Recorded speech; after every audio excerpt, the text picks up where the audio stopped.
Okay, so you're very, very welcome indeed to the fourth round of the RTA Motorsport Ray Racing Formula Ford 1600 series. This is the fourth round, so the halfway stage of an 8-round championship.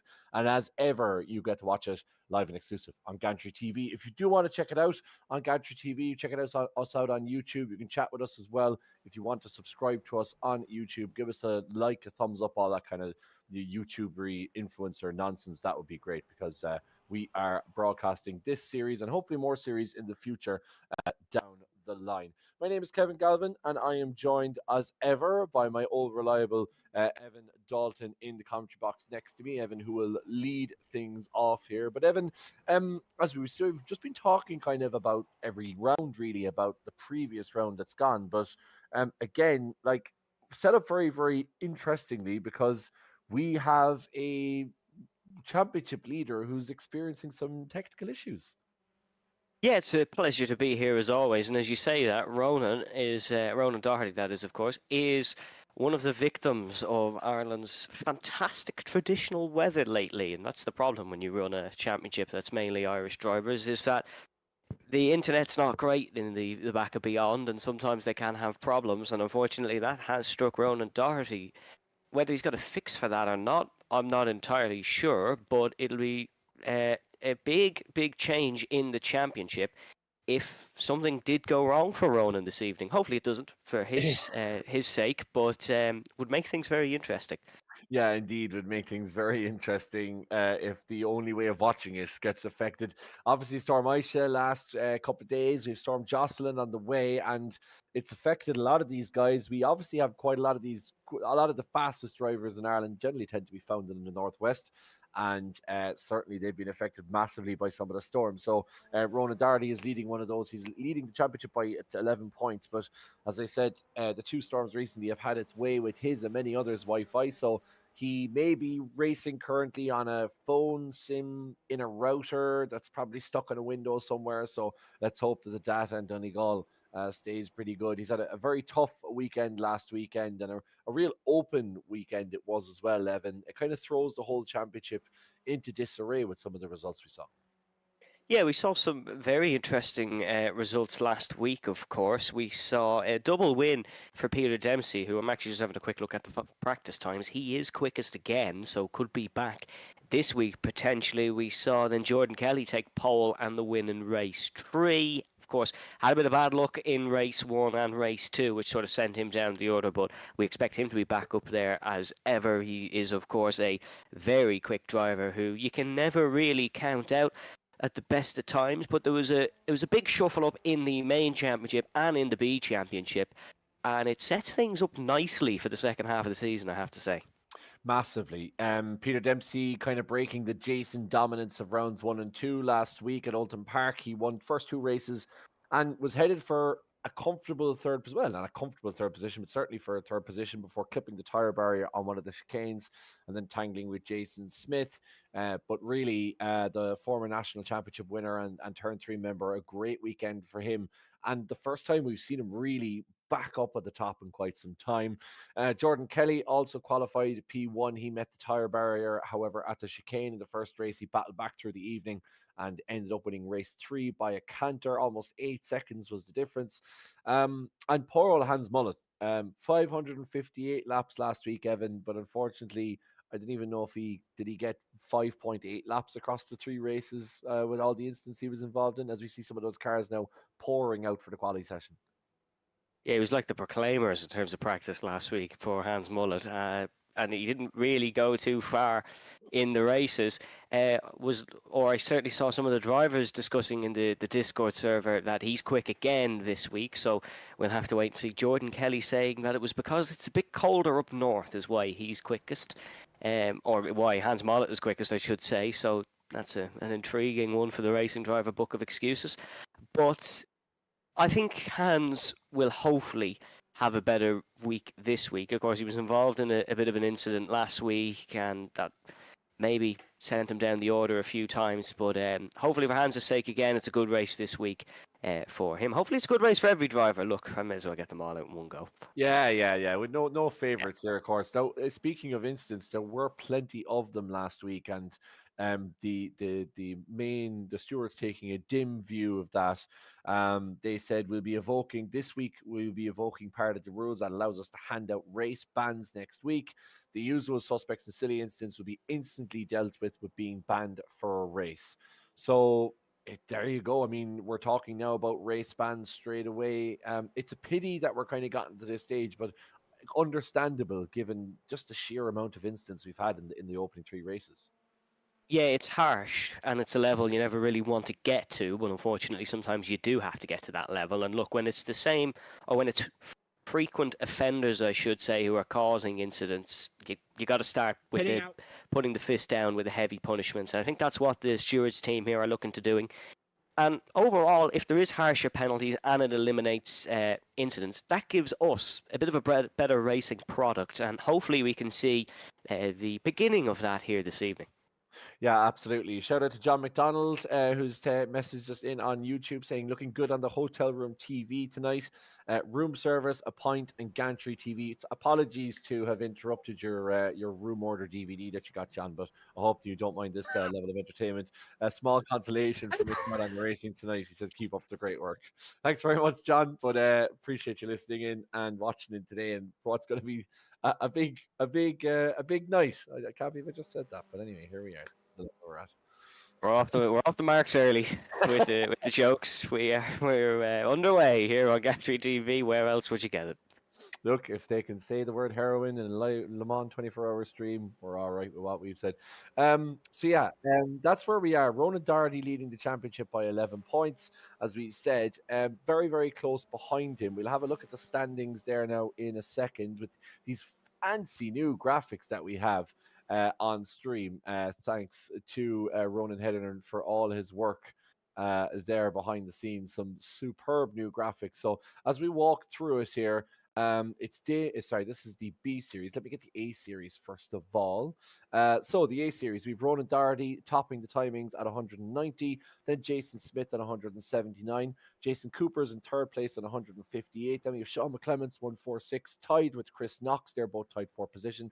Peter McCann is 135 points and in sixth position. Peter just really consistent all the way throughout the season and staying out of trouble, as we say, which is one of the keys. Sean McGoldrick, P7, 120. Dylan McClements, P8. And Jordan Kelly, both on 112 points. And Tony Stack on 108 and P10, and followed closely then by Peter Dempsey. Ronan, obviously the outstanding candidate. Jason Smith, multiple time RTA champion. And Jason Cooper, very rapid as well. It just goes to show you, though, the level that we're at, really, in terms of, like, Ronan's on 190, Jason Cooper's on 158. 2 races, and that could all massively change. Yeah, absolutely. And especially when you've 3 races in the evening, there's so much potential for stuff to go wrong. Like we've seen in the past here this season, there's so much potential for stuff to go wrong. There's so much potential to gain points over a rival. So that's not really a healthy gap. And especially when Ronan might be coming into this race with a few technical difficulties. It's a bit of a nervy gap. He'd like that a little bit more, but Ronan's been in championship fights in the past in real racing and in sim racing here on iRacing, so he'll be used to the pressure. Hopefully he can capitalise on that experience. And was picked to the B Championship as a 1.4 rated iRating driver. I know all what it's like to be in league and being absolutely nowhere near the top. So here are some of the guys who are challenging at the top of their own championship, and great that RTA has a beer series as well. Damien McMullen, the McMullen family, a well-established, a well-known name in Irish racing circuits. Damien, a really nice guy himself. He is top of the standings. If he finishes top at the end of the season, I promise I will smash a glass on stream at some point. Colin Carrigan is P2 at 208 points. Then David Freeman on 163 in third. Dave Collier on 159 in fourth. Then Aaron Dalton, Phil Upson, Ben Sims, Gary Corcoran, Kevin Joyce, who is actually pulled out this evening. He has his own, I think Power Cuts is the name of the game in the Joyce household this week, unfortunately. So he will more than likely fall out of the top 10. And Finlay Melvin then on 99 points. So again, very close up the top. I suppose Damien and Colin, kind of the outstanding candidates in the B series, but plenty to play for. And as we say, we're not even halfway through yet. Yeah, the B series is a really fun one to look at. Obviously, Damien is doing an absolute smashing job up the top to keep that championship lead. He's had it for the last few weeks now, I think. But we've seen so many different drivers in sort of, I suppose, outside the top 10 positions maybe, but in a completely different order. Like those names all in the top 10 of the championship, dare I say, they've not finished in that order ever. It's been up and down completely. So that's certainly one that's going to go to the last round. I think even if Damien does a fantastic job, I think that is going to go to the final round of the season, of course, and one to keep an eye on. Yeah, absolutely. Colin is quite closely in second place and had a bit of experience at the F1 arcade recently. So hopefully that might stand a very different kind of open wheel, but hopefully will stand to him in some way, shape, or form. Speaking of this round number 4, as you see the cards cascading down through the Craner curves. This is a track that a lot of these guys know extremely well.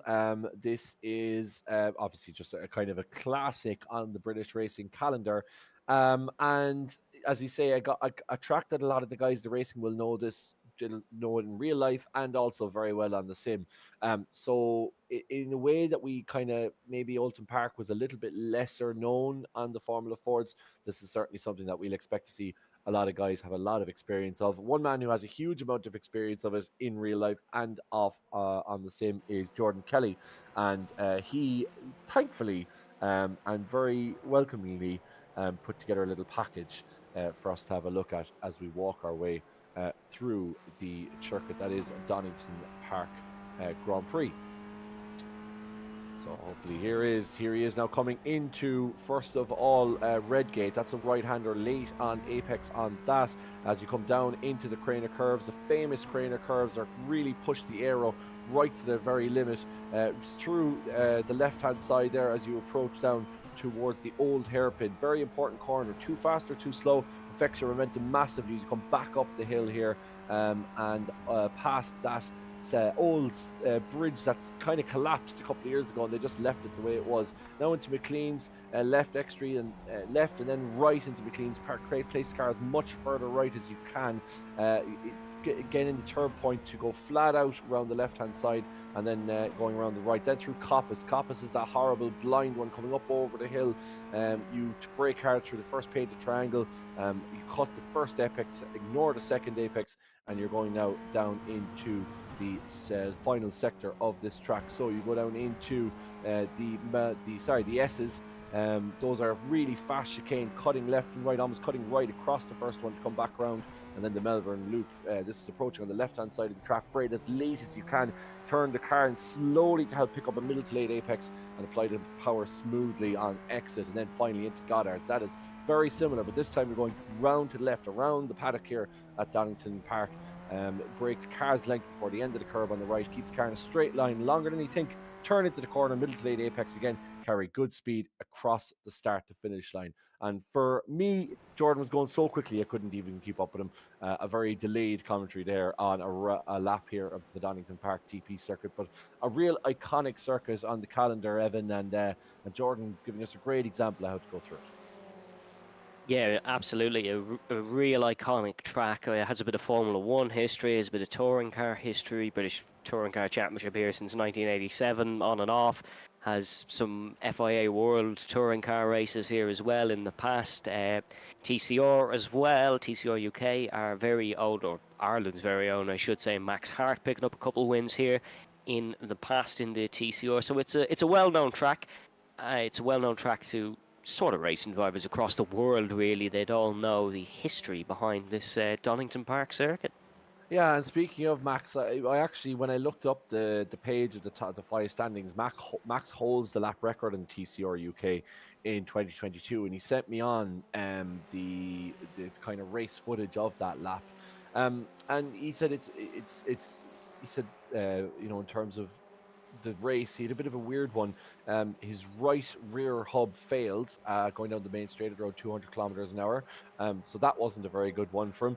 But he said he really enjoyed the track overall. Max currently over in Malaysia, involved in the TCR Championship over there as part of the Asian TCR Championship. So flying over to Kuala Lumpur recently, and seems to be loving life over there. So bit of a shout out to him, and took the opportunity to just ask him about Donington and his thoughts on it, and just said it's a really really fun track, really rapid, and one that he does really well in. Here is Saw Max was actually testing some GT3 Porsche today, which was a really cool one. In the night, just a random fun fact for you, but that was Ronan Doherty having a bit of a slide there here in qualifying. He's got over his internet issues, maybe not his driver issues for the time being. Sorry, well, Ronan. top of Bit the harsh. yeah, a bit harsh considering Bit it's top harsh. of the championship, but nonetheless, I noticed he's not blinking there. That's what I kind of wanted to keep my eye on. I suppose in iRacing when the internet connection isn't great, it manifests itself on track by cars kind of blinking in and out. And for thankfully, it seems like Ronan's connection is fairly stable here, so he should be able to go. On the subject of an unstable internet connection, we were looking at some of the videos emerging from the iRacing Daytona 24 Hours. One that saw GT3 emerge on the breaking point of the bus stop in front of a GTP. So that ended the race. Sadly, ourselves and Wildfire Dragon, or we were running Wildfire Ember. Our Dragon team finished third place thanks to a review from the iRacing stewards on their race, and they ended up disqualifying one of the teams that was sandbagging. So delighted to see that. I saw it mentioned, and it's something that's kind of a scourge really on iRacing special events. So delighted to see the iRacing are starting to actually do something about it, and starting to hand out disqualifications for teams that do it. So yeah, just delighted to see it. Don't do that. It's just literally pointless.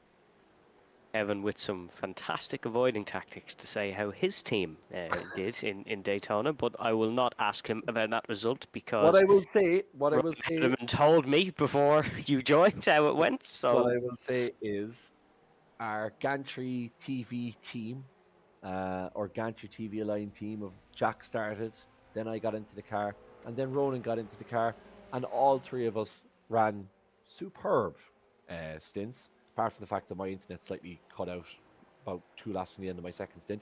But car was absolutely clean, woke up dead. So I don't put any responsibility on either of my Gantry TV colleagues on that one. But hopefully we'll have an opportunity to make amends in Bathurst next month. Really looking forward to that one. I love that track. yeah, if someone wants to buy me iRacing, I'm more than happy to take part. So, just opening it up to the chat there. I'm sure there's some sponsors watching. But Get Lawrence to sponsor you, sponsoring everyone else at this point. yeah, So, Kaylee Cole, Ronan Doherty. I saw the Instagram story, Lawrence. You can definitely fund another sponsorship there. But in terms of our actual action here, we've only a minute left to qualifying. It's very quick how we get through it when we're just talking away about other things. It's actually the young man himself, Dylan McClements, who's quickest here at Donington Park in terms of qualifying. Currently with a 1:36.317, but it's only 3,000 or 300s behind, I should say, to Jason Smith, and then almost a tenth back to Jason Cooper. So the two Jasons are up there. Oh, that's a little bit wide from whoever we are on board with there. So that is Dylan. So that's the pole sitter. Don't think this lap will be any quicker, but that's a decent banker there as Ye pulls off to the left-hand side of the circuit. that is Ronan Doherty, I believe, 29, who's coming up here, and I don't even see. Oh, there he is, number 9th on the timing chart. So he's going to try and make sure he gets that one right on the final corner as he goes down the main straight. Now, what does Ronan have? He's actually already over time. He's still in 9th place. He needed a 36.3 to beat his 37.9, and it looks like the very, very young man from Team DDR is going to top the timing sheets. What a result! Absolute fantastic result from Dylan McClements. He's been impressive all season, mind you. He took a podium in the final race last week, but very impressive pole position. That's going to turn some heads. And he'll start on the front row of the grid alongside Jason Smith, who's still on a championship endeavour. Then it is his fellow namesake Jason Cooper behind him. Then it's Peter Dempsey, Jordan Kelly, Sean McClements. And then it is Lynn Knox, Doherty, Mollet, Canto, McGoldrick, Hutchings, Stack, D'Souza, Keeble. Then it is Gandor and Ben McCloughery down the back. An interesting grid, Vat. This could be an exciting race. Yeah, really exciting one. Interesting to see Ronan Doherty, our championship leader, way down in ninth position, but he has Jason Smith and Jason Cooper, two of the top three. So a massive amount of pressure. Jordan Kelly qualifying P5. Huge amount of pressure now on Ronan Doherty to try and make his way back up the grid and get a good result. Try and keep his stranglehold on the championship as we head into the first race of round 3 here at Donington, or round 4, should I say, at Donington Park. Flagman is at the ready. The lights are coming on. We've got 5 red lights. And we go racing here at Donington Park. That's a great launch ride. The pole sitter maybe a little bit bogged down for Jason Smith, but he's got up the gears quickly and is now looking for a move maybe in towards the first corner of Redgate to the outside. Goes Jason Smith. He's got Jason Cooper on his inside. He's got to be careful, but he's still going to try tread the needle around the outside of the pole sitter. Dylan McClement. Smith is ahead in the timing tower, but they are on equal footing heading down the Craner curves and down the hill here in the opening sector at Donington. McClement's just losing out for now, but he's got to keep his wits about him here, entering into this next right-hander. Very tricky braking zone on the curve there, as there is a bit of movement behind. Actually, it seems Ben McCloughery, who had a good qualifying, he's down the order. Robert Fleming moving down a little bit as well, as is the B championship leader of Damien McMullen. But up the front, good start from Smith, good start from McClements, but he has lost the race lead. Yeah, he has lost the race lead, but he seems to be consolidating that second position. Tony Stack also having issues. He fell well down the timing table. As we see Jordan Kelly now just having a look here as we head down the main straight towards the S's. Will Jordan make a move on Peter Dempsey? Those two know each other extremely well. Obviously came together at Silverstone in round 2 as well. Jordan deciding the better of it and allowing Peter to go through. But now he's going to be under pressure from behind by Wang Ji Lin. Yeah, here is more movement. That seems to be Chris Knox, who's maybe looking for a move on Isaac Canto. As Lane falling down a little bit. There's a big lunge from someone. Move as well. Sorry, Evan. Oh, there's contact there. That's Wang Ji Lin out. That's Lynn gone round. Very unfortunate for him. Lynn is falling down the order, and that's a poor start. But there is another dive here from one of the DDR drivers. That's the other McClements. That's Sean. Chris Knox losing a couple spots there as well. You can see Sean McGoldrick just behind McClements there, as they have already completed the first lap. Oh, another spinner in the background. Not sure who that is, but there is another spinner.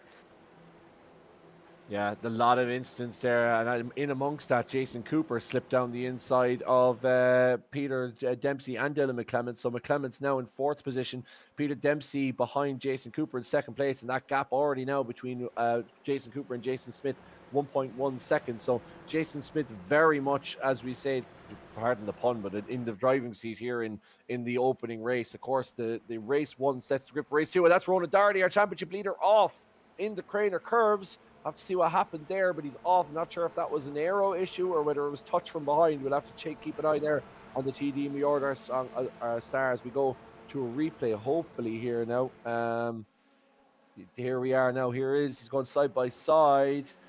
That looks like it's Hans Mollet going down through the old hairpin. He gets on the outside, and they're 3 wide there. That's a dangerous place to be, and a little touch into Mollet sees him going to the side. I don't think there's any blame can be apportioned really on any of the 3 of them. Very, very, very twitchy territory going up past the old hairpin when you're 3 abreast to Evan. Yeah, Hans of course was involved in a race 1 incident last week, but I don't think we can put much of the blame on him for this one. That was dangerous territory from the 3 of them really, to go 3 wide in towards the 2nd sector of the circuit. Big dive from someone there down the inside in towards the Goodhart's corner, final hairpin. Not using the short layout. Some drivers much prefer the short layout here if they prefer chicanes, but that final corner can be a bit of a dive bombing opportunity if you're brave enough up the inside. We're looking at Isaac Canto, who has got the move done on Simon Hutchings in towards Redgate at turn 1. Yeah, Canto's a relatively newcomer to the series. As look at that now, the front three, 2nd, 3rd, and 4th, should I say, are all. You could probably stick tow bars on them, and they'd still be within the same distance to go. Especially between Peter Dempsey and Jordan Kelly, absolutely no distance at all between those two. And let's hope that everyone's internet plays nice because when you get in that close proximity, anything that goes wrong, any sort of twitch at all, and it means curtains as they go now up over that blind right-hander, perfectly cut there. A great example of these guys, how to run these cars up over the top. You lose all the aero there as the car goes light, but you have to commit to it. And speaking of committed, here goes Peter Dempsey. Here he comes up the inside in towards the turn 9 chicane. Good move from Dempsey. Got ahead of Jason Cooper. Jordan Kelly just keeping behind as well. It could be another move maybe down in towards the Melbourne hairpin of turn number 10. This is going to be Cooper attacking back on the inside of Peter Dempsey. Kelly is just watching in the wings, letting these two scrap it out, and he'll try pick up the debris from, well, drive past the debris if there is some. But Cooper has not quite got it done. He has got it done, I should say. Peter Dempsey's not quite got up the inside, and that will be Jason Cooper ahead. They're coming on to start the 4th lap of proceedings here. We're almost halfway through the race. This is, of course, our shortest race of the evening. We've 2 more coming up after this. This is the 10-minute one. So these drivers have got to get the moves done quickly.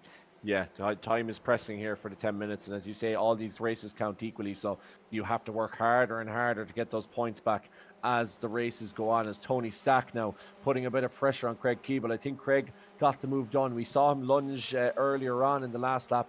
But Tony now trying to hunt down Keeble as we go down into the Craner curves. As you see, a great opportunity to make a pass here. And once again, these three separated by absolutely nothing. It seems like Jason Cooper's gotten back past Peter Dempsey again. Might have been in the old hairpin there, but does a glue there. Jordan Kelly back, and that's wide by Dempsey. That's going to be an off track for the turn 3 double race winner last weekend, as Jordan in the 99 Team Dolan car following very, very closely. I don't want to jinx it, but I feel like these guys won't be running very close for very long. Yeah, I'm inclined to agree. They all have very different driving styles. Jordan has a different driving style to Peter, and Jason, they all differ.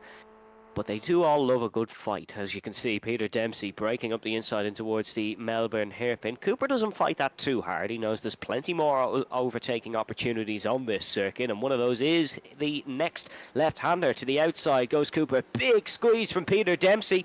Doesn't want to give Jason Cooper any sort of room, and Cooper tried the switch back, but Dempsey just held off, and that's allowed Jordan Kelly to get the run. It's a bit of a racer's tactic. I'm not sure if Dempsey meant to do it there, but it is a bit of a racer's tactic to just hold off on your exit, back the car up behind. Kelly a little bit wide in towards the right-hander, maybe going for exit. Nicky Lauder, of course, had the phrase slow in, fast out. That seems to be what Kelly's going for. They're still nip and tuck down towards the Craner curves in the old hairpin, though, but it is getting sketchy here. But just quickly to note, up the front, Jason Smith, he's gone with the wind, 2.8 second lead. Yeah, 2.8 way away. And Damien McMullen, I just want to keep an eye on the B Championship as well. He is quite a bit behind some of his B Championship rivals. Finlay Melvin having a great race there. Gary Corcoran, Dave Collier up there as well. So for Damien, this could be a damaging race for him as well in the 19 DM Sim racing team. Formula Ford 1600s. These are great cars. I'm really beginning to, they say oftentimes the slower the car, the better the racing. And sometimes that can be just something that people in slower cars like to tell themselves. But genuinely, the racing in this championship has been absolutely superb.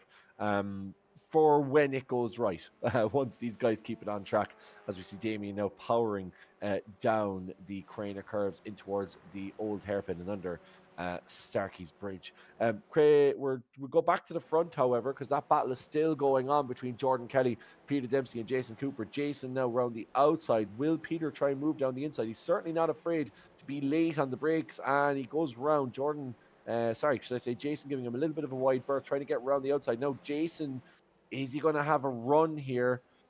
He's still in behind, and all the while, Dylan McClements is watching this, our pole sitter, thinking, this could work out very well for me. I'm getting closer and closer, and one little bit of a move here between these guys, I could be well in with the shout here. Yeah, a little bit of a bump and bang, and McClements is waiting to pounce. Side by side down the Craner curves and in towards turn 3 and in towards turn number 4. Cooper, this is dicey stuff around the outside, but if there's any driver who can do it, Jason Cooper probably can. He's going to have to tuck right behind the number 13, though, and try get the launch up towards Starkey's Bridge and McLean's at turn number 7. I gotta say, Kevin, and you might agree with me, they're going side by side and going this close for a lot longer than I thought. This is really, really top notch. This is absolutely top class racing from these three. I mean, experience tells us that it's very, very hard, and it's not on these guys individually, but when you run this close in any open wheel cars on a service like iRacing, you're always putting your life in your hands. And the fact that these guys have managed to go as long as they have without managing to cause any incidents is really something to behold. But of course, next lap will be the last lap. I think we're just going to our race leader Jason Smith should cross it before we get to the 10-minute mark. So then you're really opening up a Pandora's box, and we'd expect to see fireworks in the final lap. And for Dylan McClement, should I say, he's a great opportunity. I really think if Dylan just hangs off here and keeps himself in a safe place, he could see himself through no real work end up finishing higher up the timing table. Yes, as we see Peter Dempsey and Cooper side by side once again as Jason Cooper. Jordan Kelly gone in the background. That's Kelly, who's having a problem once again here at the RTA F1600 Championship. He spun down to 7th behind Hans Mollet. That's awful unfortunate for him. I'm not sure if he was a bit of an innocent victim there of a switchback from Cooper, but we'll wait and see. Cooper and Dempsey still battling on, and that is just what we were saying. McClements has just picked himself up a handy position there for no real work. He's now up to 4th as the pole sitter.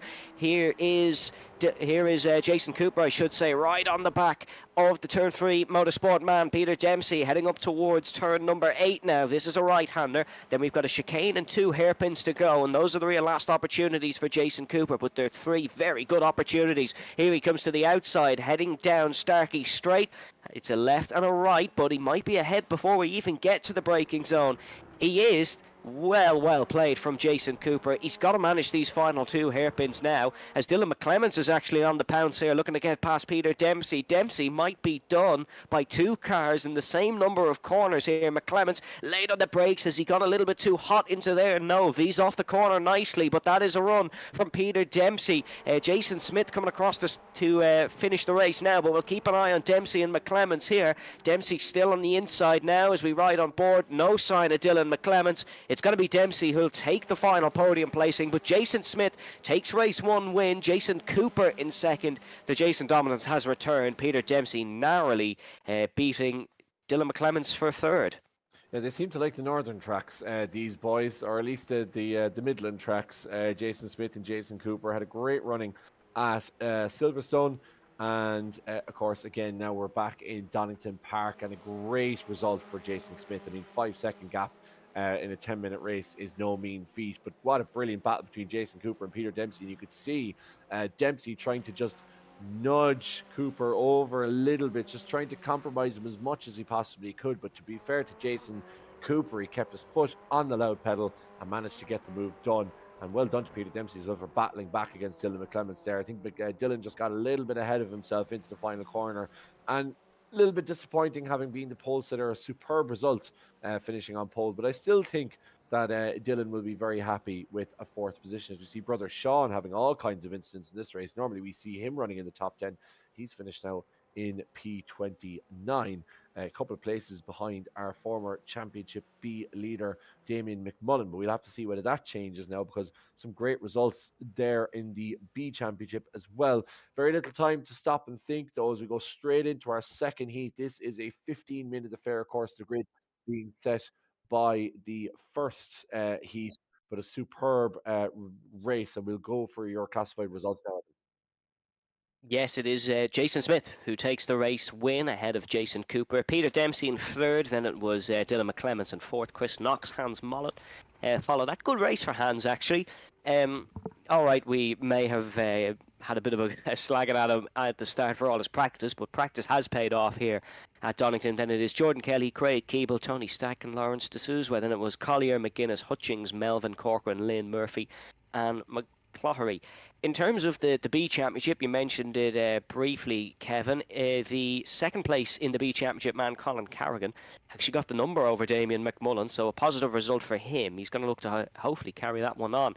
Here's the second half of the standings then. That is Carrigan in 19th, then it was Dalton Freeman, Prunty, then it was Brereton and Ronan Doherty, 24th for the main championship leader. But that'll be cut short because we're on the grid here. We have 3, 4, 5 red lights for the second race.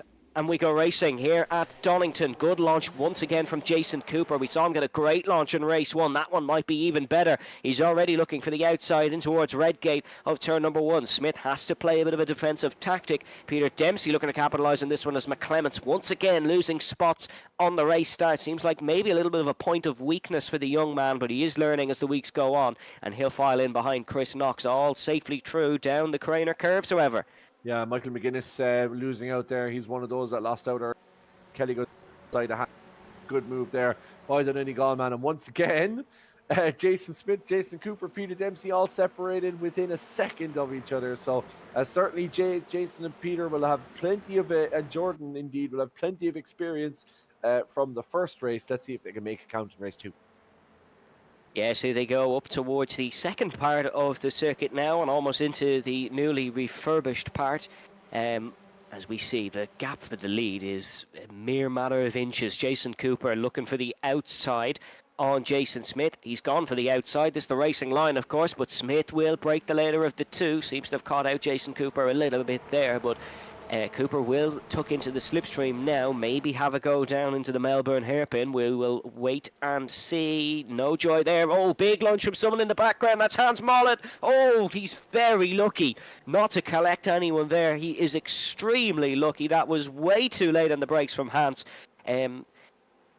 Bit of a brown seat moment maybe for the Norwegian. He won't be doing that again in a hurry. Yeah, I'm certainly, his blood will have run cold, whatever about his thermometer, as Jordan was talking about, because that is a very dicey moment. I think just a little bit of a lack of concentration on Hans Mollet's parts. And that's the thing, no ABS in these cars, you get nothing to save you. Once the tyres lock up, you're going in one direction, and that is almost to the scene of the accident. But in fairness to him, did well to avoid it, as we're looking at Jordan Kelly going past, with the two behind him, Dylan McClements and Craig Keeble taking a very late line. As back up the front, Jason Cooper reclaims lead against Jason Smith. No, he doesn't. Jason Smith down the inside of the old hairpin as they go three. Look at that. It's almost like a flying V formation between the three. This is like Tour de France stuff, almost. Them giving each other kind of a line across to protect each other from the wind. Here is Jason Cooper now with Jason Smith go around the outside, and Jason Smith makes it stick and gets in ahead.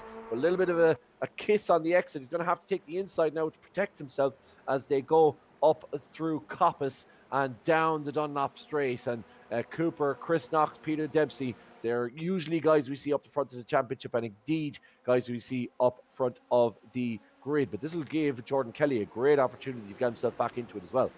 Yes, there's big lunge from Peter Dempsey up the inside. I thought we might have had a bit of a Hans Mollet moment and he would have hit him, but recovered it well once again. That allows Chris Knox to go around the outside, and now Kelly is right on this train. Dempsey inside, Knox outside. Kelly now trying the inside line on the pair of them because they both ran a little bit wide in through the Melbourne hairpin and down towards the start of the third lap. This is absolutely brilliant action here at Donington Park. Dempsey, has he been caught out a little bit there by Jordan Kelly? That's a brilliant little switchback manoeuvre, but Peter Dempsey is well able to get up the gears quickly here. He's got good he's good out of the corners, I should say, which gives him good straight line speed, and in towards turn number one now. He's got the inside line. This is opportunistic from Kelly to try hang around the outside there, because unlike your modern day maybe Formula 1 tracks or your World Endurance Championship tracks, we have grass on the outside of this circuit. If you go on that grass, you're not getting back off it pretty quickly.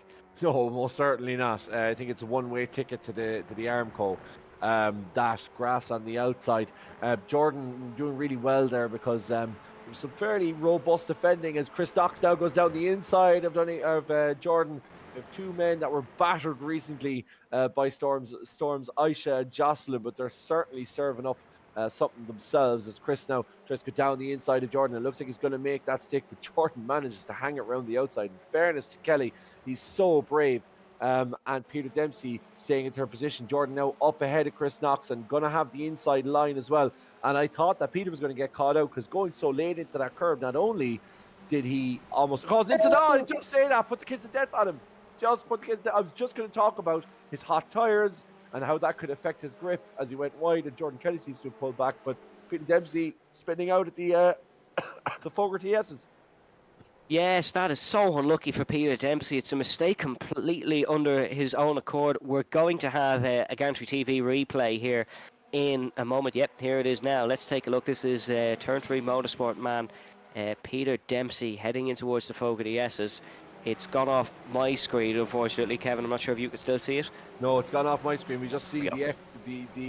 we didn't see the cause, but we certainly saw the effect. But I suspect that there could have been hot tires involved in that, because when Peter went in late into the S's the first time round, he saw him go wide, then going down into Melbourne Loop, and then wide again into Goddard's, then trying to keep the traction going. Couldn't quite do that. And unfortunately, I think he might have pushed a little bit too hard there the second time round at the Fogarty S's and ended up going off. Here is Jordan Kelly now, and Dylan McClements having a right old scrap here as we go under not Starsky, he's the TV detective. Starkey's Bridge. I'll get there eventually. Starkey's Bridge, not Starsky's Bridge. And three of them are going line and stern up through McLean's and Coppice and down the Dunlop Straight. But yeah, that could be a big impact on Peter Dempsey's season. I didn't think we'd have a Starsky and Hutch reference here in the stream this evening. I thought maybe that's a bit past me, but who knows? We've got a great battle here, though. This is one of the battles for the lead, I believe. I think that is actually the battle for the lead. I think that's a bit of lap traffic in front, maybe. That is Jason Cooper and Jason Smith just having it confirmed to me. This is the battle for the race lead, heading in towards the final hairpin. These two have been so close all season, and most of the time, however, Kevin, or certainly you can correct me on this, when they've gone side by side or battled this close, it's usually Jason Smith that comes out on top. So maybe a little bit of a mental upper hand here for Smith, but we'll have to wait and see what happens. Yeah, absolutely. That's a very good point, because we saw obviously Jason Smith and Jason Cooper defending from each other at Silverstone. And as you say, Smith kind of had the upper hand. He certainly is very, very quick, if not maybe possibly the quickest on the grid. Jason stormed off in the last race, and although he's being kept company here by Jason Cooper, we're less than halfway through this race. So we shall see what happens here. There's a huge gap between these two, and I suspect that Jason Cooper will just say to Jason Smith, "Well, you go ahead," because Jordan Kelly's going to have to fend off Chris Knox. So it's going to be interesting to see who plays ball with who and how it all works out. You'd like to think the two Jasons would work together, but motorsport usually isn't that simple. And certainly sim racing usually isn't that simple. But we'll wait and see. A little bit further back, though, this is Lawrence D'Souza and Tony Stack and Hans Mollet. Hans is driving much better this week, I have to say, at Donington Park. Credit where credit's due. He is doing a fantastic job. No credit for me, because I'm not even going to make an attempt to pronounce his full name. But he's Hans Mollet here, and he'll be Hans Mollet in our hearts forever. Here is a move, though, up the inside from Tony Stack, maybe in towards the Melbourne hairpin. Is it late on the brakes? Just covered off there. Good defence from Mollet. Stack couldn't really get a move up the inside. Tony Stack, of course, had a good week last week. I think maybe results didn't show up, but pace-wise, he was quite quick, and he's quite quick here again today. 7th position so far in this one, but potential for more maybe for Tony. Yeah, Hans Mollet finding out what it's like to be a Cork man in an All-Ireland football final day, trying to run away from two Kerry people as quickly as possible. Yeah, I mean, Tony Stack had very unfortunate in the last race of the last round, of course, as Jason Cooper. Now, is he thinking of move? No, this is where we see these little bit of cooperation going on between these two. I'll come back to that, but Tony just being caught up in some really incidents on lap one that were none of his making. And unfortunately dropping down the timing tables. Jason Cooper, this is an interesting one, because we've seen now twice Jason getting the run on Jason Smith and not putting Smith under pressure. I don't know. We talk about, things being simple. Oftentimes racing drivers can be. So they can sometimes jump to conclusions, or they can get very, very testy, very impatient, as we see now a massive train being held up behind the Norwegian Mollet, forever in our hearts, as Evan says, but forever holding up the last three drivers here. So they'll be wanting to get a move done. Ronan Doherty's going to try and get a move done, and not really the place to do it, as we saw earlier with Peter Dempsey, but he's going to get the run on the same Peter. We also have Tony Stack is sticking his nose in there for good measure, as Hans tries to protect around the outside. He gets totally wrong, though, and that's going to allow Ronan and Tony Stack through, and now Hans is having to defend from Lawrence D'Souza. So he's in a bit of a Kerry sandwich here. These boys know all about cold weather, as Sean McClements now going down the inside. This is quite an interesting battle developing. Another good day for Lawrence D'Souza, finds himself back in the top 10. once again. But that gap between Jason Cooper, should I say, and Jordan Kelly, 2.6 seconds now and slightly gaining. So these two trains, Jordan is going to have to pick up the pace. Otherwise, he's going to find Chris Knox saying, look, if you can't do it, give me a go. Let me pass. Let's see if we can put a bit of pressure on the leaders. Yeah, maybe. I don't think Jordan is going to let Chris Knox through, though, because we're coming towards the end of this race, and I don't think he's going to do that. Hans Mollet is keeping he was keeping one of the Kerry men behind. I wonder if he ever tried Junior B. I wonder if they're a local Oslo Junior B team, but we'll wait and see. He's trying around the outside of the Kerry man now, Tony Stack, in the Jordan livery, sporting that as ever. My bias, once again, truly showing. That's the only time I'll ever be biased towards a Kerryman. I can trust you on that. And Hans Mollet is showing no bias to Tony because he wants to get back past him, but he's got to be careful because he's got Sean McClements right behind him as well. Sean looking to get closer to the top 5 where he has been so far a few times this season. His hands a little bit tight in towards that. He's had a little bit of a slide in towards the chicane, and that is going to allow McClements through. He's on the inside down towards the hairpin where Hans has not really got it right so far today. He's been quick at the rest of the track, but there's been a few hairy moments at the Melbourne hairpin, and he's got it right this time, mind you, but he's got it right in the wrong way because he's lost the position. Yeah, lost the position. I was going to say if Hans Mollet does play Junior B, he'd definitely be frustrated by the lack of training time. Like, Hans would want to be training 4 or 5 times a week. You know, like, I don't think that would go down well amongst other lads playing Junior B. This is a really interesting development, though, because now Tony Stack is heading. You see Rona Doherty's started to make that difference now, as it looks like Sean McClemens is going to make that move down the inside. That's going to allow Hans back into it, and also Lawrence, if he can keep it tidy here. I think Lawrence, or sorry, not Lawrence, should I say? It's Wan Chi Lin at the back, and I was bad enough mistaking Wing Fei Chan as a Chinese man last week. I better make sure that I don't confuse Wang Xilin as a Kerryman, because that is a face worth death. Let's be perfectly honest. So it's Wang Xilin leading up behind Tony Stack in the Swift Cooper 31 machine, and then Lawrence seemed like Lawrence might have lost it out there a little bit because he's quite far back. As some very, very I suppose, what would I say? Is that a bit of Valtteri Bottas lawn mowing going on there from Hans Mollet on the side of McLean's? I mean, both Scandinavian, so might be. But we'll wait and see. We're coming towards the end of this race, though, so if Tony does want to get ahead of Hans Mollet, he's got to start making his move immediately. Yes, he is making it immediately. This is going to be an overtaking opportunity in towards the Melbourne hairpin. Hans is giving him a bit of a shove to the inside, maybe. This might allow Wan Chi Lin to get the job done. No, not able. One thing that would suit Hans in Junior B, he loves to get the shoulder out.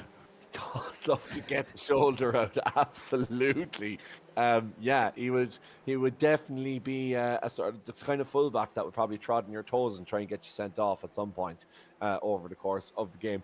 Doing a great job there, though, on Tony Stack, as we see a car running slow. I think that might be lap traffic, just letting all the others past, as Tony Stack now was the one who lost out there massively because, of course, he got pinned in by Hans Mollet, and then that allowed Wang Jilin to go round the outside. As we go down the crater curves now, we're back with the leaders here, Jason Smith and Jason Cooper. Now, a minute and a half to go.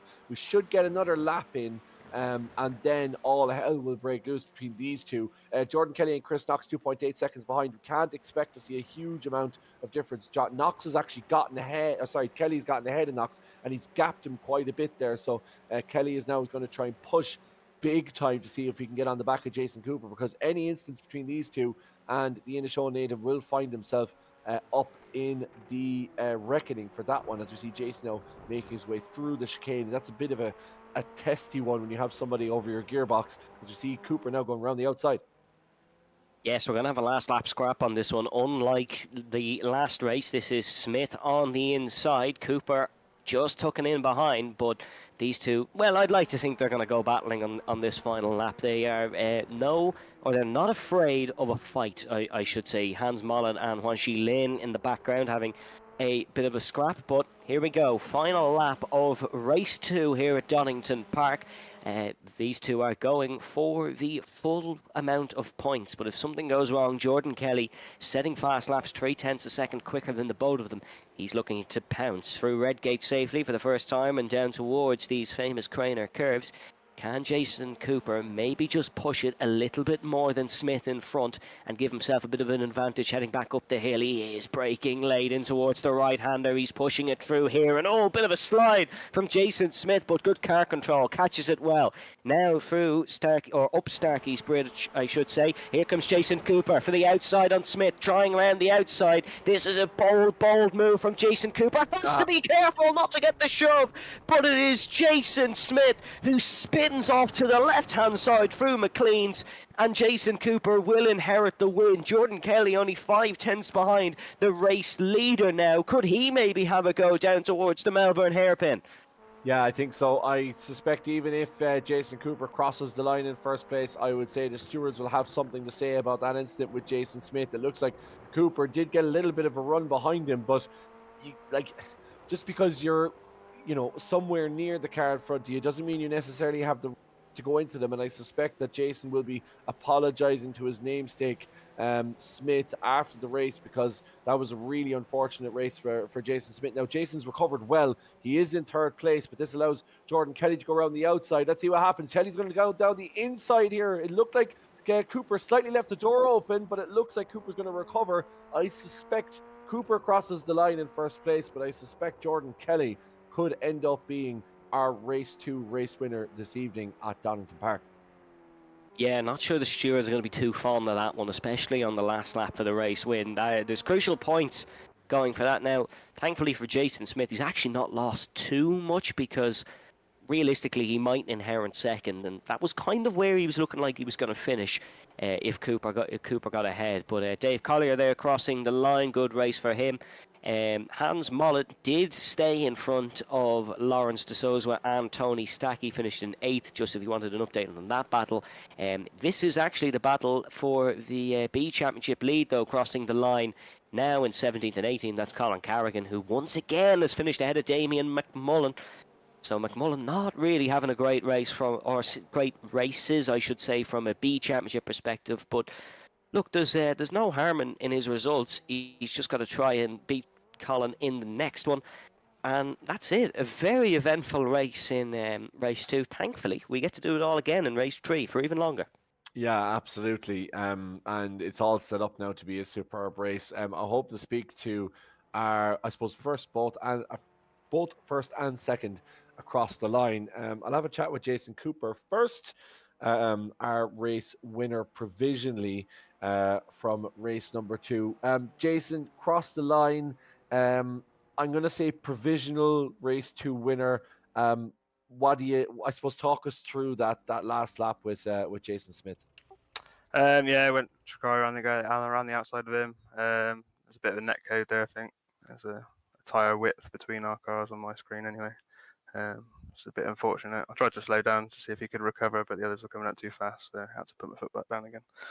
Yeah, I suppose it's a difficult one because, look, I suppose the stewards will have to look at it.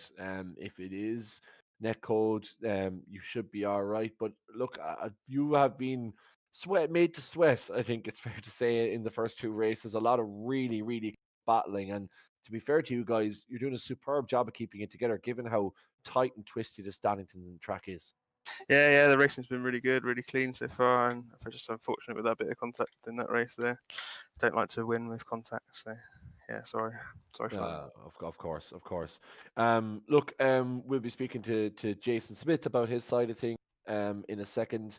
But for yourself, it's been a good start to the week. I suppose you'll be hoping now, even though you're starting from 8th, but great opportunity for you to really make another kick towards the top of the leaderboard, because Ronan Doherty, of course, race championship leader, has been kind of a little bit off it this evening. So a great opportunity for the likes of yourself and Jason and others to try and claim that top spot at the halfway stage. Yeah, it's gone so far so good in the championship. I had a little incident with Peter last week, but that was my fault. And yeah, we'll see how we get on this last race now.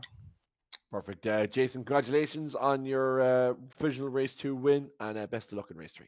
Yeah, cheers. So now, will we get Jason Smith in, and Evan, you might want to ask him his perspective on things. I suppose we have to be the mediators here and get both sides of the story, don't we?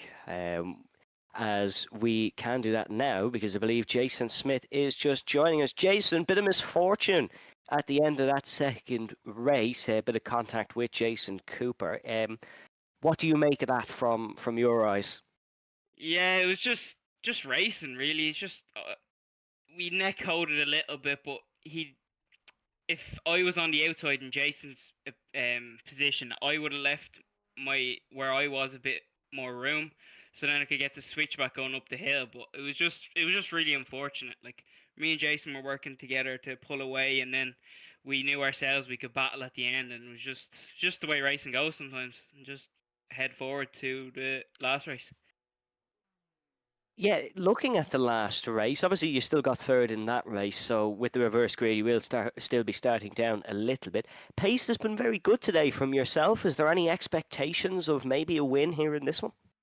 Yeah, definitely. It's always the objective to win a race. It's always the number one objective, and it's the only way to be. Just look for the win, and it's through these reverse grid races they can be.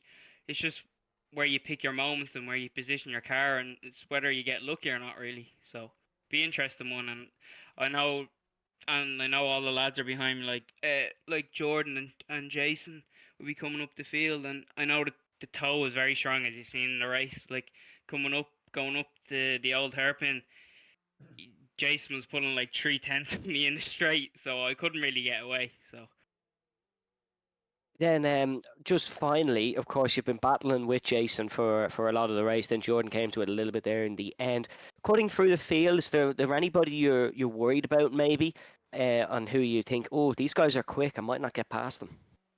Well, everybody really, because all the people that are behind, everybody is so closely matched. It's really hard, and the toe brings such a big effect. But when people are so close in times like that, it's really hard to race people, and it's just great for the championship having so many competitive people.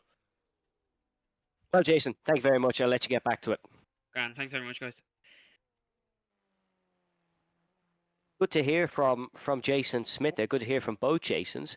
And they're both rather calm after having such an important incident, maybe. It was nice to see, I suppose. A bit of composure from both of them. They're thinking long run. They're thinking that, okay, we have another race. We can get angry later in a Discord call. Yeah, that's the thing. I mean, I was really impressed with Jason Smith's summary of it, that it was just racing, and I thought it was interesting that he also mentioned the net code. Look, it is an issue. I think Jason Smith's summary of it is fair enough. Like I suppose Cooper could have probably lifted off a little bit and gone up the inside. We'll have to see what the stewards say. There's a great stewarding team here at RTA, and very, very fair. Also very transparent. They do their decisions after the race. So we see somebody appearing to do donuts in the pit lane. But yeah, no, the stewarding team here are really on the ball, and no matter what their decision is, it'll be open and transparent. So it leaves us a very interesting grid for race 3 of rounds 4, because we have Hans Mollet topping the grid. So let's see if his Junior B can turn into Junior A. Yes, a fantastic opportunity here for Hans to get promoted to a bit of minor football. Maybe he'll make the extended panel, but no, good chance for Hans here to maybe get himself a podium. His pace hasn't been bad today, and he defended quite well. But here's your grid for the third race of this evening. It is Hans Mollet on pole, and Sean McClements, Ronan Doherty, Dylan McClements. That is a very, very strong second row to keep an eye on. Then it's Chris Knox, Jason Smith, Jordan Kelly, Jason Cooper, Lawrence de Soswa, Tony Stack, Peter Dempsey, and Juan G. Lin. That's one of the strongest top 12s we've had in a while. That is a really, really strong top 12 that should make for an impressive race. Then it is Dave Collier starting 13, Sean Hutchins. Then it is Finlay Melvin, David Freeman. Then it is Colin Carrigan and Damien McMullen, the two B Championship protagonists, Sean McGoldrick, Aaron Dalton. And that is your top 19. But we go racing here at Donington once again. Hans has got a good launch initially, but it seems like the two McClements brothers for Team DDR are looking to get the jump on him early. This is Sean now first to attack to the outside, heading through turn number 1, and he's looking to get the run down the hill here on the outside. That's going to become the inside for turn number 3, but then crucially the outside for the old hairpin. But let's wait and see. Down through turn number 2 and in towards turn number 3. This is very close between the Norwegian and Sean McClements, but it's all worked out okay. Dylan a little bit wide in the background. This is going to allow Jason Smith to maybe get a run on Dylan up towards turn number 7. He's ahead, and once again a battle for the race lead. McClements on the inside now on Hans Mollet. That's a well executed move from Sean McClements. He's into the race lead here at Donington Park. Yeah, Sean McClements into the race lead, very well deserved as well, battling off against Hans Mollet. Jason Smith up 3 places in the 3rd position, Jordan Kelly up 2, followed by Jason Cooper, who's just overtaken Dylan McClements. He's up, they're both up 2 places to 5th and 6th. Peter Dempsey up 3 places to 8th position as well. So some big shakers here as we get into the first set of these chicanes here in the final sector. Very disappointing one for Dylan McClements. He's down 2 places, but for Jason Smith, already now into 2nd place. Can he make it stick against Hans Mollet? Looks like he has. Jason Smith up 4 places in the opening lap from 6th to 2nd. He is flying this evening at Donington Park. Yeah, Jason Smith means business here. He's looking to amend from the last race, and Chris Knox, big move up the inside of Hans Mollet. Hans was a little bit of a battering ram into the hairpin almost, but was just about on the limit from Chris Knox there. Now in towards turn number 1 once again. This is Peter Dempsey looking to the outside. See if Dempsey can do it. Oh, there's a big partisan spin. That's Hans Mollet spun on the inside. I wonder, is there contact there? What a move from Peter Dempsey to avoid the contact, though. Superb driving from Dempsey to get around that contact. We go back to a replay to have a see exactly what happened here at Gantry TV. Remember, you can follow us on YouTube and subscribe to be part of the chat. Let's have a look at the replay here now as Hans Mollet goes down the main straight. This is coming into the opening corner, of course, as he goes down, and that's just it's kind of a combination, is it, of the 2 guys there? And I think that was Sean McClements in the background also taking a evasive action. And I was going to say that everyone got away cleanly, but then Hans decided to move, and yeah, that's a big no-no. Stewards won't appreciate that. No, Hans, I think you could be in a little bit of trouble there for that later movement, because if you're in a position like that, you got to just stay where you are, and I suppose pray and hope for the best, but at least if you're stationary, everyone else can predict your movements and maybe go to the outside. But yeah, that's probably not what you should do. Just pull forward, and then did collect that car, which spun into another car, and then we had a little bit of a pile up at turn number 1. So unfortunate for those guys who were down the back, maybe didn't have the best of starts, and that's kind of a point of no recovery really if your car sustained major damage. But unfortunate for Hans as well. He's now down to 20th. It's the bench, unfortunately, for our Junior B All-Star. Yeah, I think so. He's going to get dropped from the manager after that one. Back down to 20 months. Yeah, back down to 21s, yeah. And have to go down to prove themselves, people find 2 weeks' wages on Football Manager. I think the thing about moving when you've already stopped is a bit of a protagonist syndrome going on there. You kind of think your race is the only race that matters. So I need to move. Oh, as we see another spinner there, David Prunty having to take evasive action. That's Ben McLaughlin going around behind him. Yeah, it's kind of, everyone is trying to race their own race. So if you spin out, just accept your, you just have to take it on the chin and stay where you are. Here's Jason Cooper now trying to move around the outside of Lawrence Desazwa, and it looks like Lawrence is going to leave him go. And Lawrence could get taken on the inside by Wanji Lin as well. Very similar liveried cars there, both almost kind of Gulf-esque. As Lawrence manages to stay ahead of Wan Chi Lin.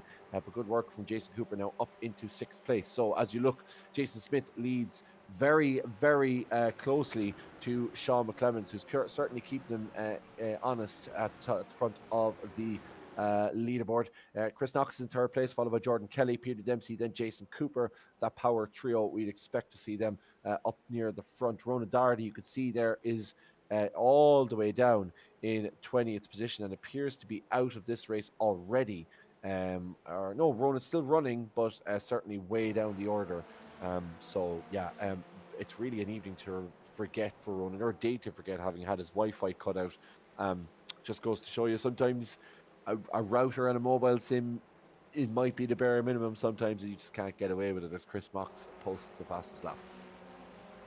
Yeah, it's really unlucky for Ronan Doherty, and especially considering the 3 cars behind him in the championship are Jason Smith, Jason Cooper, and Sean McClements, who have all had good evenings and are having a good race here as well. And Ronan has had, unfortunately, bad luck. Had an okay race too, recovered well, but it seems like just issues here and there for Ronan is unfortunately the order of the evening. But looking at the front, this is Chris Knox, who is defending from Jordan Kelly and Peter Dempsey. Yes, that is. Or no, is that Chris Knox? No, it isn't. I'm completely wrong. That's Jason Smith at the front with Sean McClements and Chris Knox behind him.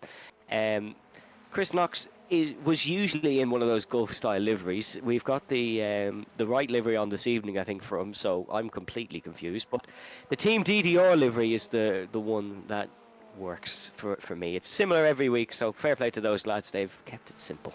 Yeah, fair play to Jason. He always kind of runs that sky blue and black, kind of almost like an ode to Man City, and reliably informed his.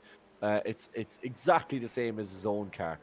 So I wonder where the sky blue comes from. I wonder, is that is that an ode to somewhere or something? We'll have to ask Jason Smith at some point across the stream. But Chris Knox at the back end of those 3, but certainly very, very tight at the front. And Jordan Kelly at 1.7 seconds.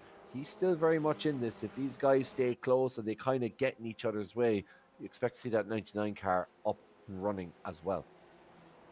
Yeah, I remember having a look at the drivers all gave us, sorry, just to explain briefly a little bit of a profile. I remember having a look at Jason Smith's, and he never submitted one. So unfortunately, we're going to have to ask him ourselves on what the sky blue means. But same as his real car, as we're being told. And look, it's simple, but it works. It's a very consistent livery. Oh, thank you very much, Ronan Heberman, for putting my favourite livery on the screen once again, just as we're talking about it. And now there's 2 of them, the 2 Jordans. It's Tony Stack and Sean McGoldrick. No bias, as we say here on Gantry TV. Yeah, no, it's a biasless TV channel here on Gantry. But yeah, Jason Smith, as you say, no info applied on him. But I am reliably informed that he once took a tenner to eat a bucket of snails. So I'm just going to throw that out there. And if he wants to correct me, then feel free to put your driver info next week. Where did you get that information? Just he didn't put anything in the driver info, so I just thought I'd give us a nugget of information there. So if Jason wants to fill something in next week, of information, he can feel free. Yeah, I also heard he's a Kerry man, so not a bad thing for him. Sorry to any Kerry people watching. I say no bias. There is some bias, as that's a Statoil livery. That's a beautiful one. Just while we're on the course of liveries, back to racing. Apologies. That is also Dave Collier's real livery. We're being told, as there is a lot of movement in this battle. But fastest lap of the race, just taken by Jason Smith up the front, 36.2. That's not far off the pole time, mind you. No, not at all. Dave Collier's livery, just coming back to it, gives me real early 1990 VHS tapes, Escort Mark II Tarmac Championship vibes. Just going to put it out there. I feel like that livery belongs on some sort of tape that's beginning to warp through age as he goes down some narrow country road in the back end of Donegal somewhere. But anyway, one of the Irish motorsport pages on one of the social medias, I know they're doing classics. I think it could be the Formula Shane classics from the 90s and stuff. That's where that livery belongs. That's a cracker. Nice. Yeah, no, there's some cracking retro liveries on display here. And some cracking classic driving as well, as we see Chris Knox now trying to move down the inside in towards the S's. Sean will have the inside line for the chicane, but looks like both could get compromised, which is good news for Jason Smith as he aims to build that gap and need the 2 fight. Chris is going to switch back to the inside here, and Sean has the opportunity to cut him off, but he doesn't take it. He's going to allow Chris down the inside, not going to battle it too much. Will we see the switchback from Sean going down the main straight? And as I said, that gap now to Jordan Kelly has come down from 1.7 to 1.4. So Jordan still has another 10 minutes to get well within this fight. I'm not sure if he'll catch Jason Smith, if Smith is already pulling 8/10, but he could very well be in the running for second place come the end of this race. Yeah, and we saw what happened at the end of the last race where Jordan Kelly started catching, the front two started scrapping, and all of a sudden one of the Jasons was off in the grass and he inherited that position. And we think he's going to inherit the win. Of course, that is pending Stewart's verdict, but our professional take on it is that Jason Cooper may get a penalty. Here is the two Jordans going side by side. This is Stack and McGoldrick. As we can see, the number 20 there is Tony Stack and the number 30 is Sean McGoldrick. They don't make it easy for us, running similar numbers and similar liveries, but it is McGoldrick now who's going to be on the outside, heading through the old hairpin. Tony Stack is up the inside. It's looking like it's going to be McGoldrick actually that'll get the move here. He does. McGoldrick is running a Valentino Rossi helmet actually.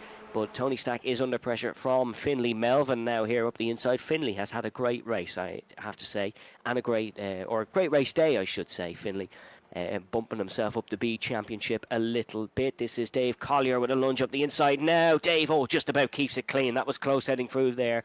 Was almost front left corner to right rear corner contact, but Melvin and Collier escape unharmed. Yeah, dangerous stuff from Dave Collier. I think he's going to have to back off a little bit there on that one. He kind of half thought about it and half didn't think about it. And speaking of Junior B, as they say, if you're not fully committed, you're going to get hurt. And the same can apply in motor racing. If you kind of tentatively half go in and half don't go in, you know, nobody can read your body language and it ends up being a disaster all around. So you really have to be decisive on track. That applies particularly to multi-class racing for those of you who haven't multi-class raced before, but even in the same class, you just have to be very clear about your intentions and then leave it up to the guy in front of you to decide whether he wants to keep the door open or whether he wants to shut it on you. Jason Smith now 0.8 of a second down the road from Sean McClemens, or from Chris Knox, should I say, who has Sean McClemens for close company. Jordan Kelly 0.15 as Chris Knox goes off in the background. That's a big mistake from the Scotsman, and we'll have to have a look at that again. But a big mistake, it looks like, going into the old hairpin. Evan, you can talk us through this one. I'm not really sure what happened there to Chris Knox. Not really, but it is a very costly error. Here he comes then, just heading up through the left-hander at Starkey's Bridge, it seems, in towards... Oh, he's completely lost that on the braking. Wow, that's a rare error from Chris Knox, but a costly one. The car went very easily there. I'm not sure if it was an issue or if maybe he locked the fronts and the rear wanted to become the front all of a sudden. But Chris Knox down to 7th now. Still plenty of time in this race to catch up and maybe get Juan Lin, maybe try and catch fellow Jason. Or no, his name isn't Jason, so it's not a fellow Jason, is it? His name is Chris Knox, so he's not going to catch Jason Cooper. But yeah, very rare error there from Chris Knox. He's usually a very steady driver. Yeah, I wonder, as you say, I wonder did he just go a bit too heavy? Was he just asking too much of those front tires, trying to throw them in and get it stopped at the same time? And was he just trying to do all of that too much and it just lost traction? Maybe potentially there could be heat in the tires as well, which has made it more difficult as Finlay Melvin. That battle between himself and Dave Collier continues for the B Championship. And of course, these guys very much in with a shout of the B Championship as well. I know we've talked about Messrs McMullen and Colin Carrigan, and Colin isn't that far off them either, but certainly Finlay Melvin is putting his name up there in terms of the B Championship. As we look at Peter Dempsey, there are the gearbox from Peter Dempsey looking back towards Jason Cooper, and those two guys, look how close that is getting. Obviously, in real life, you wouldn't necessarily meld into the nose cone, but iRacing allows us to have a good look at the inside model there, as Jason certainly gives us a little peek into what iRacing does best, which is almost get there, but not get there 99%, and then just leave the 1% behind it. Close but no cigar, as they say. As we have a spinner there in the background. Yeah, that's very unfortunate for him. We've got a battle here, however, for fourth. Dempsey is looking to defend from Jason Cooper. No, Cooper actually not as close as I thought. Coming over the crest of the hill there, Dempsey did a good job into the braking and seemed to brake later.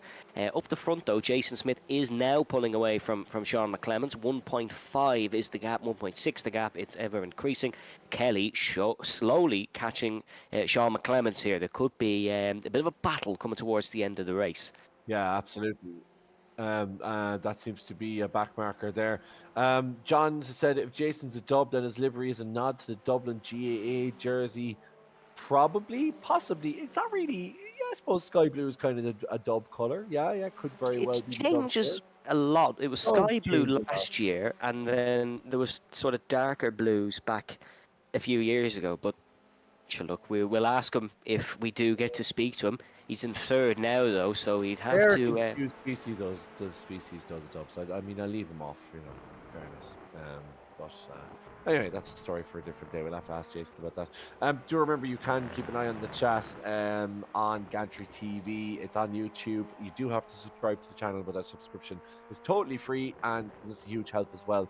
And do give us a thumb up as well for it. As we just look at the timing tables, it looks like our previous leader, when we were speaking about him, the potential dub Jason Smith, may have had an issue because he's not down the timing table. We're just looking at him going slow here. No. Oh dear. Oh, he's missing a front right wheel. Oh, he's missing two. No, he's missing one wheel on the front right hand side. Let's see if we can wind that back a little and see exactly what happened to Jason Smith.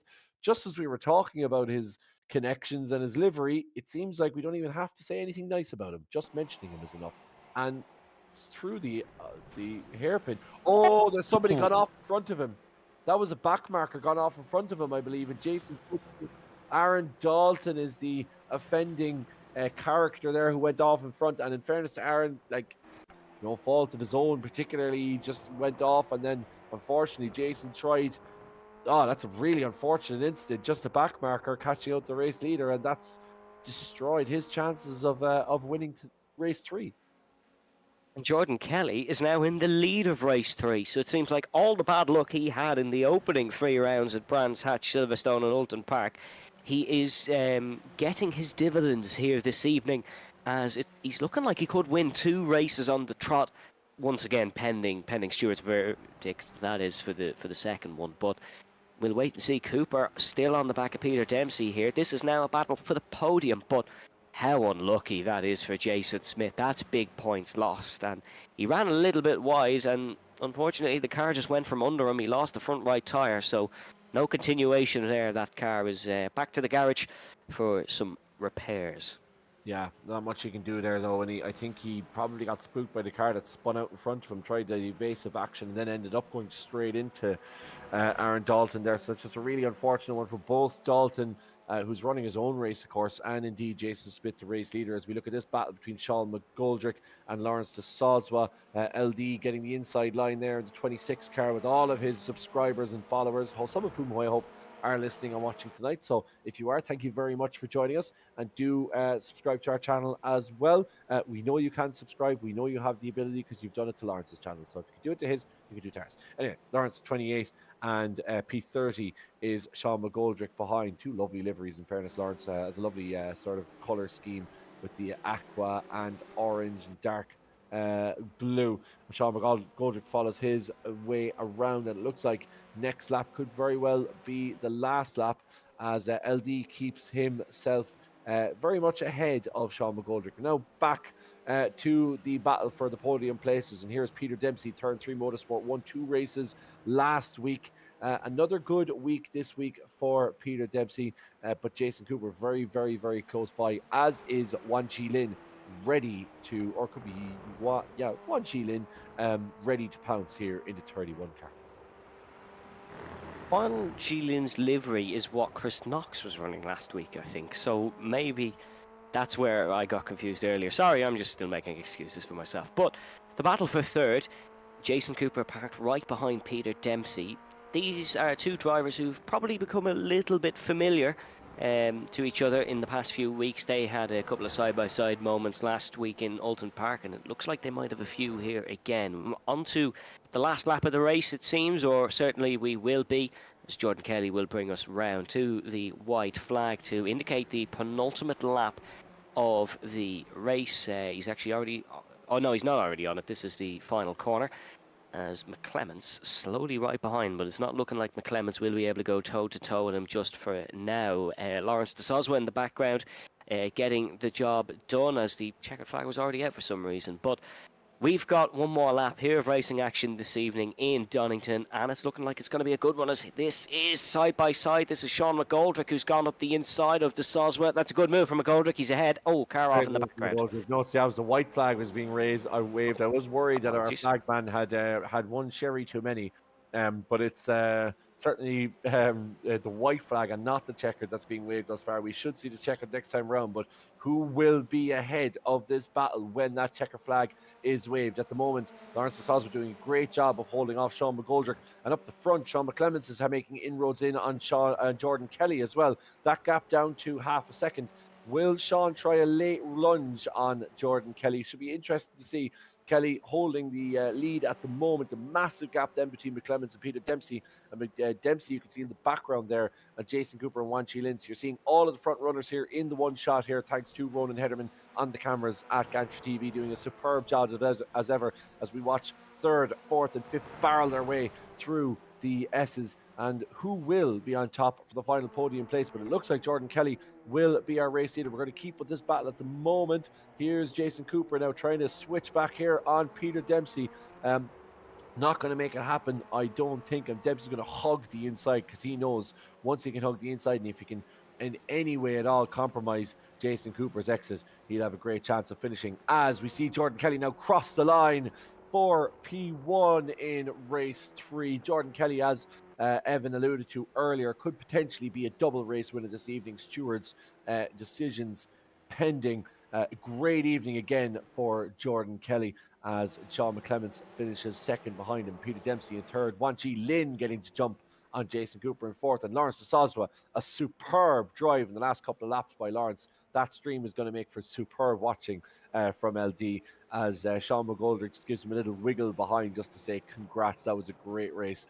Then you see others pass the line. Colin Carrigan finishing ahead, and a great evening as well for Colin Carrigan in terms of the championship standings, particularly with Damien McMullen having such a big off earlier on. You can see him down in 24th position in the timing standings, so Colin getting a huge leap on him in the B Championship, making things very interesting. So once again, I know Jason Smith probably would have taken quite a considerable lead in the A Championship had he not had that issue earlier on.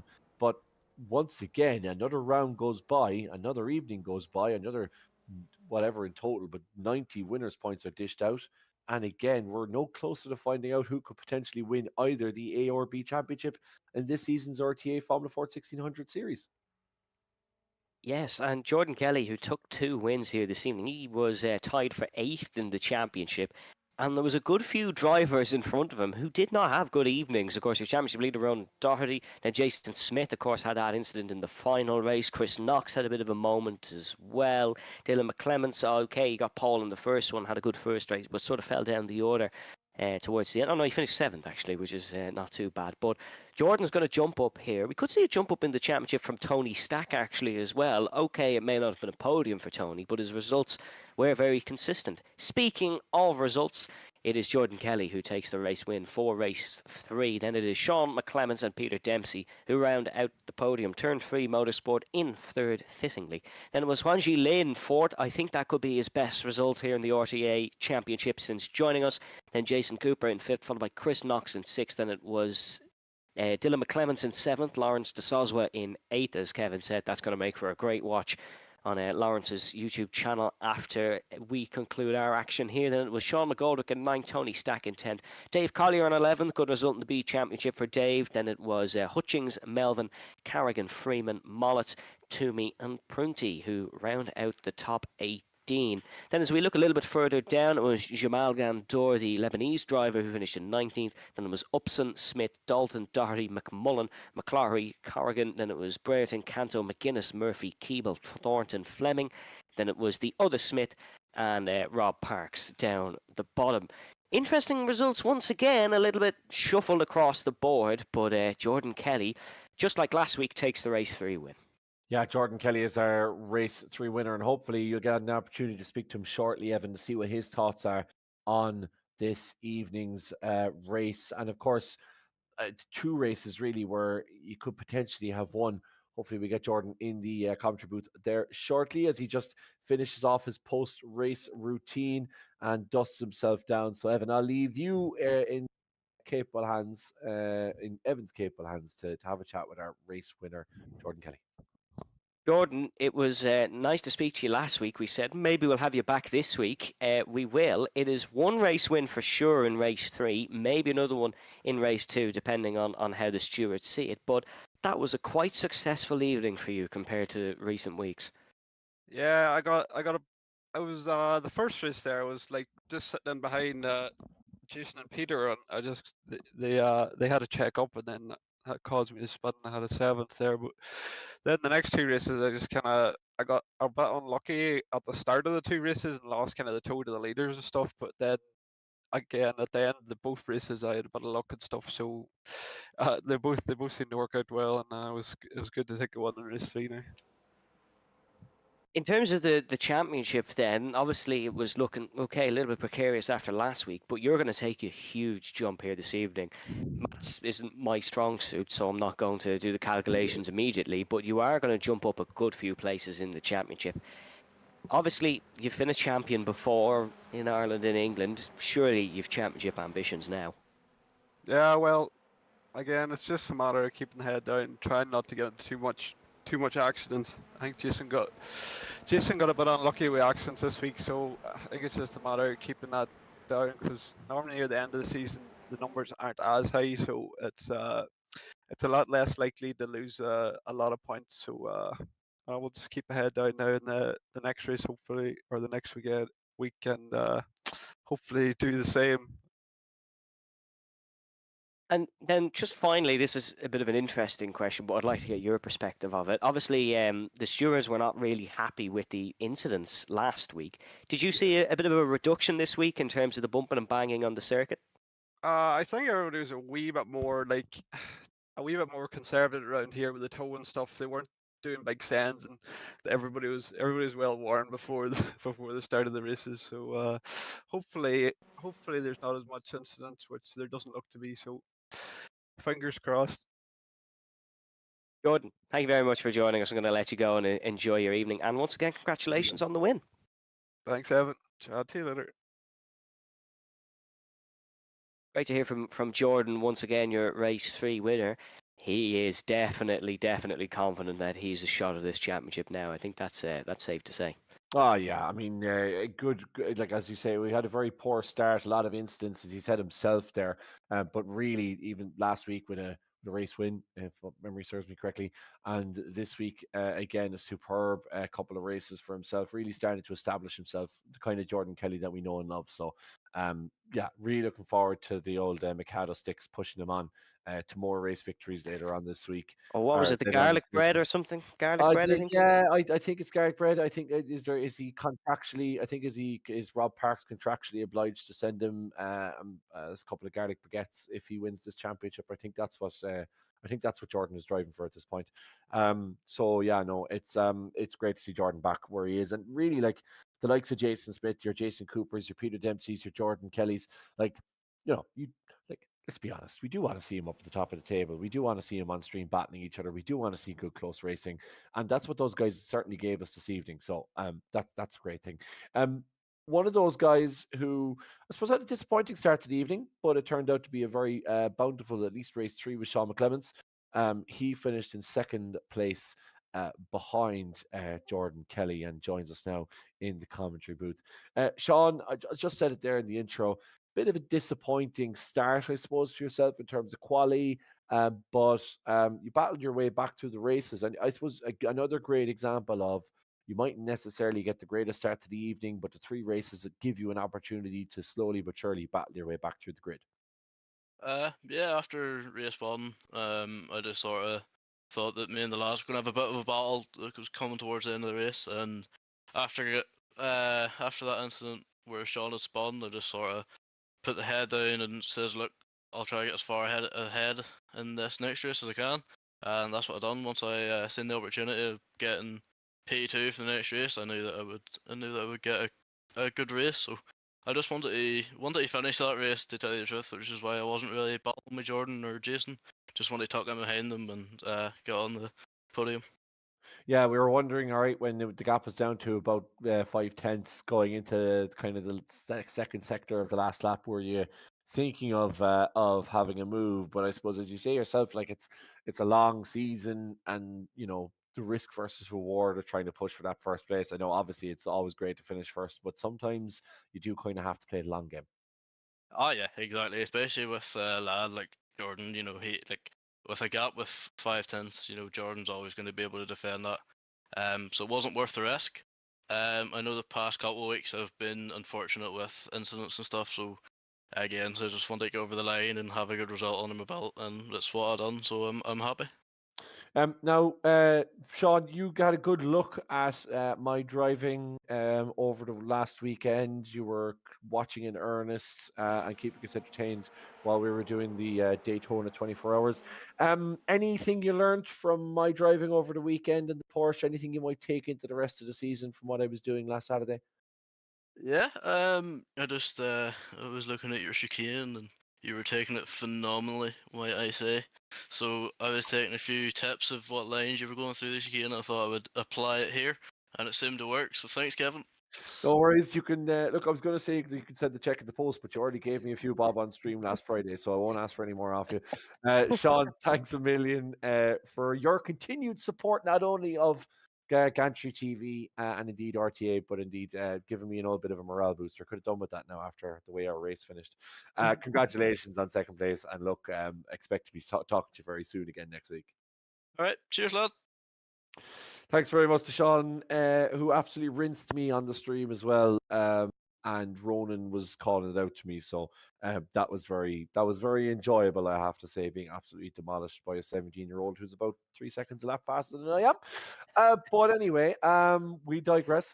Another great evening, Evan. And as we say, we always talk about how great the racing was. I definitely think the lads are right in saying that. I think there was the people just stepped off the pedal a little bit tonight, maybe not going quite as hard, and it just led to close racing, more close battles, and guys being in it for longer than they would be otherwise. Yes, I definitely think Rob, who obviously runs the series here, will be a little bit happier with the incidents tonight. I just had a quick look at where they report the incidents. Certainly a lot less than last week at this point, which is good to see. So I think a little bit of a warning. Let's them step off the gas. We saw even a perfect example of it with Dave Collier up towards to turn 7. He just lifted off and waited for a better opportunity.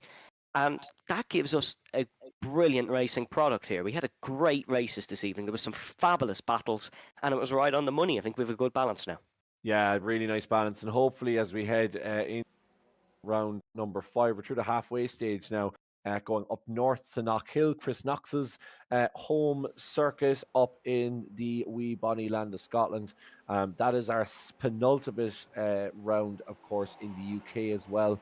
We head to Snetterton on the 6th of February, then Ledendon on the 13th of February, Phillip Island on the 20th to round out the championship. It is we're all set up, really, aren't we, Evan? It's going to be really, really close. Keep an eye, of course, on the RTA Discord for latest standings. We'll hopefully post them on our socials as well. But yeah, another really, really tense, tight battling, and hopefully more of the same next week. Hopefully more of the same next week. We had a great race here this evening. I imagine we're going to have some great races in our penultimate 2 British rounds. Then we have the flyaway ones at Ledendon and Phillip Island. And one more thing, actually, that we can actually do on the broadcast this week. Sean is asking, who is our driver of the day? Oh, yeah, we always kind of forget to actually give our driver of the day on stream. This is a kind of an interesting one because we had kind of different race winners every week. This is actually something I have to stop and think about. Can I give an outside shout? Please do. Lawrence de Soswa. Lawrence was on my mind as well, I have to say. Also, Wan Shi Lin. Actually, that's a brilliant shout. Wan Shi Lin had a great race, especially considering how new he is to RTA. I think it was P4 in the end in the 3rd race. So yeah, and up around there. Let's give Wan Shi Lin our driver of the day from Gantry TV. Yeah, totally agree. So from there, there's nothing more to wrap up. Only to tell you, please do give us a subscribe. Give us a like, give us a thumbs up as well. It just gets us out to more people, gets the racing out to more people, potentially more sponsors, the likes of Lawrence, who seem to have endless empty pockets, or not endless empty pockets, bottomless pockets. Although he will claim he's empty pockets. But yeah, thank you again for watching what was round 4 of the RTA Formula Ford Ray Motorsport 1600 series. Remember, you can get us at Gantry TV on Instagram and on Facebook. And we will be here same time next week, 30th of January, kicking off at 9 o'clock GMT at the famous circuit of Knockhill. But until then, thanks very much to Evan Dalton. Thanks to Ronan Hederman for all of his work on the cameras. And we'll catch you very soon. Slán go fóill.